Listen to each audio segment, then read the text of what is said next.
Salut les grains de sel! Aujourd'hui, je voulais vous parler d'une solution concernant la démocratie directe et locale. En ce moment, à Strasbourg, c'est le sommet citoyen.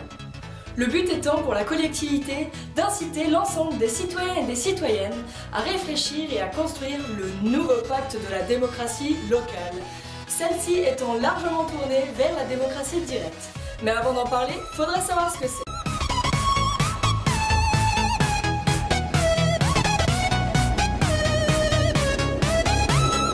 La démocratie directe, c'est un système politique où les citoyens exercent le pouvoir directement, sans intermédiaire, donc sans aucun représentant. Elle nécessite l'autogestion sur le plan économique. Merci Wikipédia. Mais pourquoi la démocratie directe plutôt que notre modèle actuel? Le site de latoupie.org nous donne quelques limites de la démocratie représentative. Bon, on aime bien l'appeler comme ça parce que démocratie égale droit de l'humain, égale liberté, égale grave cool, mais on peut aussi l'appeler oligarchie tout simplement, qui signifie en grec ancien pouvoir à un petit nombre. Mais c'est sûr, ça rend moins bien.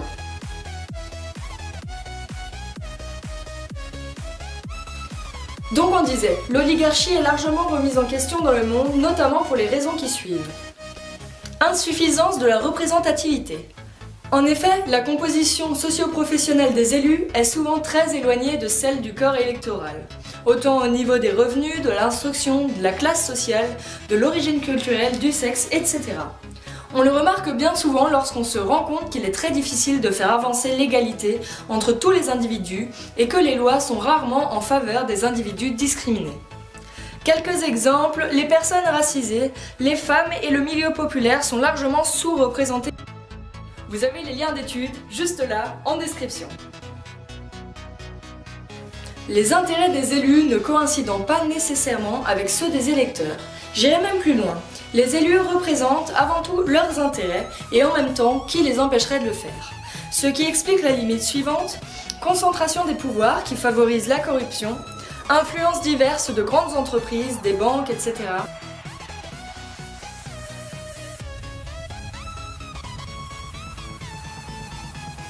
Sans parler de la quasi-impossibilité d'être élu si on n'est pas candidat au nom d'un parti. L'élu agit alors en fonction de la ligne politique de son parti et n'agit donc pas en fonction de ses convictions personnelles et propres. La tendance à la concentration des forces politiques est souvent au bipartisme. Non, tu vois pas de quoi je parle? T'es sûr? Et encore les conflits d'intérêts, comme par exemple le fait que les élus déterminent eux-mêmes leur salaire. Spencer, qui est un philosophe anglais du 19e siècle, critique également le patriotisme qui, selon lui, n'a pas lieu d'être. Il dit dans Essai de morale, de science et d'esthétique, tome 2, Essai de politique.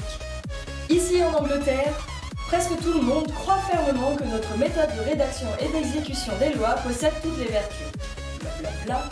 L'ignorance, la force de l'éducation, ce qui fait que chaque pays s'enorgueillit de ses institutions. Tout cela crée en nous une foi inébranlable en l'absolue supériorité de notre organisation politique. Or, il semble qu'il s'y trouve plus d'un défaut et non sans gravité.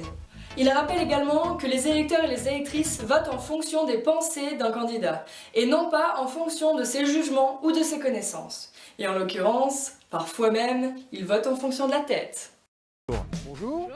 Vous soutenez Macron? Absolument. Et pourquoi? Mais parce qu'il est beau, voyons. C'est un beau gosse. D'accord. Bref, autant dire que le système représentatif actuel cumule les défauts. Et cette liste n'est pas exhaustive, ah ça non! Cependant, on ne peut pas lancer d'un coup de baguette magique la démocratie directe. Elle nécessite que plusieurs processus soient mis en place, et notamment des instances de démocratie locale, puisqu'il faut redistribuer le pouvoir au peuple.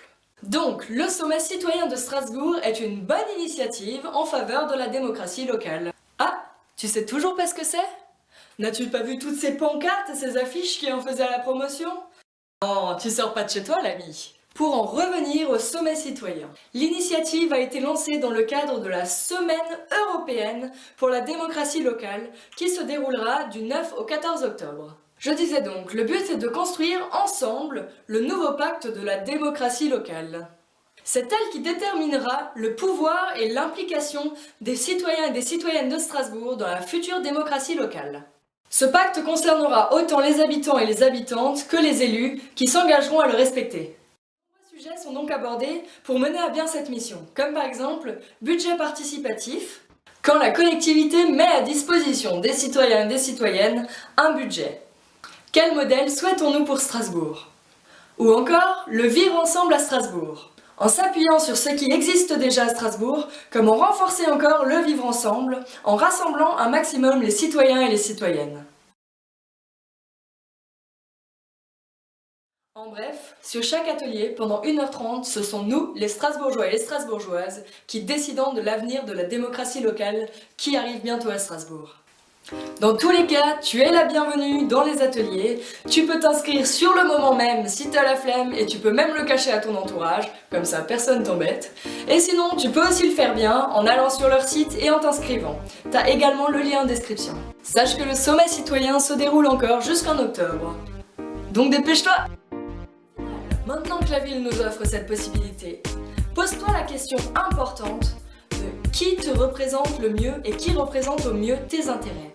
Si ce n'est toi-même, à toi maintenant de prendre tes petites pattes pour ensuite participer et faire entendre ta voix.